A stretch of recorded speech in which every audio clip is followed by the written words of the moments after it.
আজকে ১৩ বছর পূর্ণ হলো। এটি বাংলাদেশের ইতিহাসে একটি চাঞ্চল্যকর ঘটনা, একই সাথে দুর্ভাগ্যজনক। ১৩ বছরেও এই মামলার তদন্ত শেষ করে রহস্য উন্মোচন করতে পারেনি। আমরা মনে করি এটি রাষ্ট্রীয় লেভেলে একটি বড় ধরনের ব্যর্থতার ফল। এই সরকার আসার পর মাননীয় হাইকোর্ট বিভাগের একটি আদেশের প্রেক্ষিতে উচ্চতর টাস্কফোর্স গঠিত হয়েছে।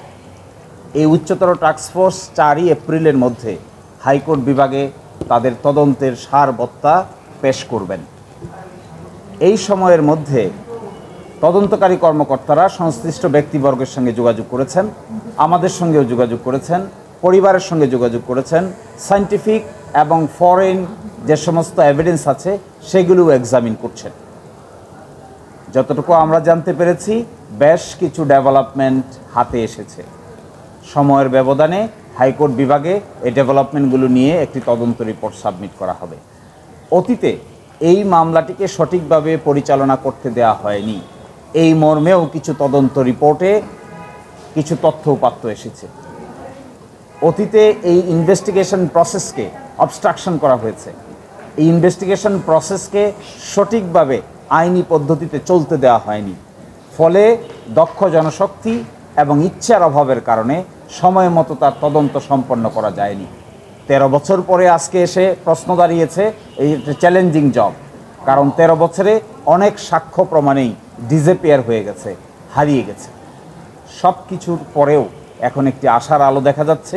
আমরা আশা করি স্বল্পতম সময়ের মধ্যে হাইকোর্ট কর্তৃক নির্ধারিত সময়ের মধ্যেই তদন্তকারী ইফিশিয়েন্ট কর্মকর্তারা একটি গ্রহণযোগ্য এবং সত্যিকার অর্থেই বিচার পরিচালনা করার মতো উপযুক্ত তদন্ত রিপোর্ট আদালতের সামনে দাখিল করবেন, এটি আমরা প্রত্যাশা করি।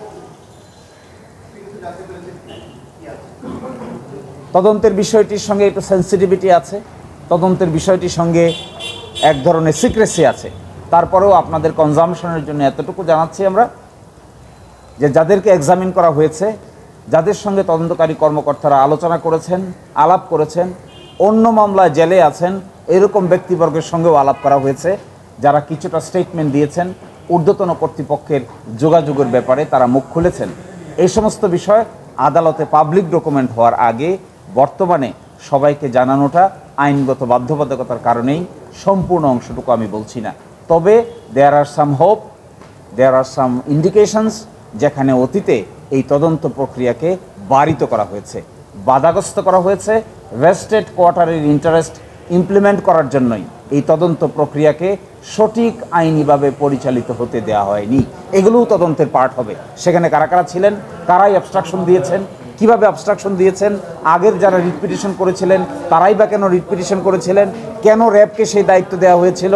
র্যাব তো তদন্তকারী কোনো সংস্থা না, তাদের তদন্তের কোনো কার্যকারিতা নাই, তারা এক্সিকিউটিভ বডি, তারা আদেশ বাস্তবায়নকারী সংস্থা। তাদের কাছে কেনই বা তদন্ত করার জন্য দায়িত্ব দেওয়া হয়েছিল সেটিও খতিয়ে দেখছেন ইনভেস্টিগেটিং অফিসার। আশা করা যায় ভালো কিছু হবে। আপনাদের সকলকেই অনেক ধন্যবাদ।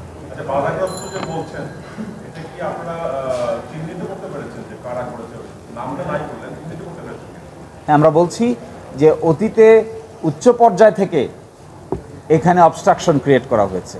এই উচ্চ পর্যায়টা তদন্ত রিপোর্ট আইডেন্টিফাই করে আপনাদের সামনে দেখানো হবে। আপাতত তদন্তের স্বার্থে এই উচ্চ পর্যায়ের সুনির্দিষ্ট গতিবিধি বলাটা সমীচীন নয় বলে আমরা মনে করি। সকল ধরনের ব্যক্তিবর্গই আছেন বলে ইন্ডিকেশনে বোঝা যায়।